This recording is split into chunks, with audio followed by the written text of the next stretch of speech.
दिल्ली में सीएम और एलजी के झगड़े में एक और अफसर पर गाज गिर गई और केजरीवाल की ओर से प्रमुख सचिव सर्विसेज बनाए गए राजेंद्र कुमार की नियुक्ति एलजी ने रद्द कर दी। इस पद से केजरीवाल ने उन अनिंदो मजुमदार को हटाया था जिन्होंने शकुंतला गैमलिन की फाइल आगे बढ़ाई थी। कल शाम केजरीवाल राष्ट्रपति से मिलेंगे। दिल्ली के मनोज वशिष्ठ एनकाउंटर का सीसीटीवी वीडियो सामने आया। हालांकि इस वीडियो में साफ नहीं है कि पहले गोली किसने चलाई। केंद्र और राज्य सरकार दोनों ने जांच के आदेश दिए हैं, लेकिन परिवार सीबीआई जांच पर अड़ा है।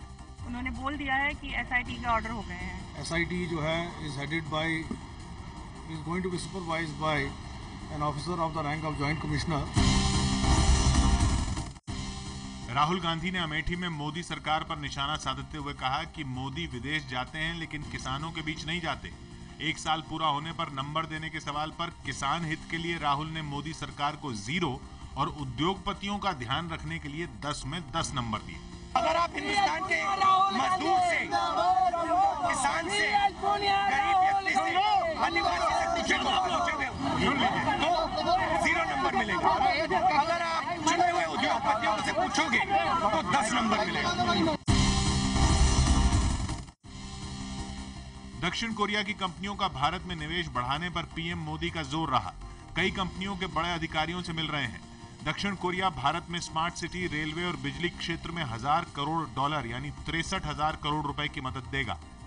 भारत की समस्याओं का समाधान की एक ही जड़ी बूटी मुझे नजर आ रही है, और जो जड़ी बूटी को लेकर के मैं चल पड़ा हूं, उस जड़ी बूटी का नाम है विकास। सास बहू के झगड़े को सुलझाने पर बैठी यूपी के मुरादाबाद के एक गांव की पंचायत ने 2 बहुओं को पेड़ से लटकाकर 20-20 कोड़े मारने की सजा दी। 42 साल से कोमा में रह रही मुंबई की नर्स अरुणा शानबाग का आज निधन हो गया। 1973 में एक वार्ड बॉय ने ऐसे बर्बर तरीके से अरुणा के रेप की कोशिश की थी कि वो ब्रेन डेड हो गई थी। कई साल तक उनके लिए इच्छा मृत्यु की मांग उठी, लेकिन कानूनी इजाजत नहीं मिल पाई थी।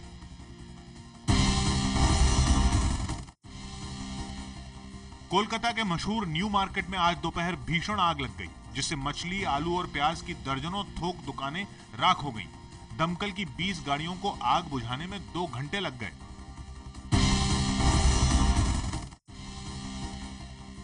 दस साल पुरानी डीजल गाड़ियों को दिल्ली एनसीआर में चलने पर बैन के आदेश पर लगी रोक नेशनल ग्रीन ट्रिब्यूनल ने फिर एक हफ्ते के लिए 25 मई तक बढ़ा दी। लेकिन केंद्र सरकार को फटकार भी लगाई कि अगर पुरानी डीजल गाड़ियों पर बैन नहीं लगवाना हो तो ठोस आधार पेश करें। फिस्कल डेफिसिट यानी घाटा जीडीपी का 4% ही रहने की खबर और ब्याज दरें घटने की उम्मीद पर शेयर बाजार में उछाल आया और सेंसेक्स 363 अंक उछलकर पिछले 3 हफ्तों में सबसे ऊपर 27,687 पर बंद हुआ। महीनों की जंग के बाद आतंकी संगठन आईएसआईएस ने केंद्रीय इराक के बड़े शहर रामदी पर कब्जा कर लिया है।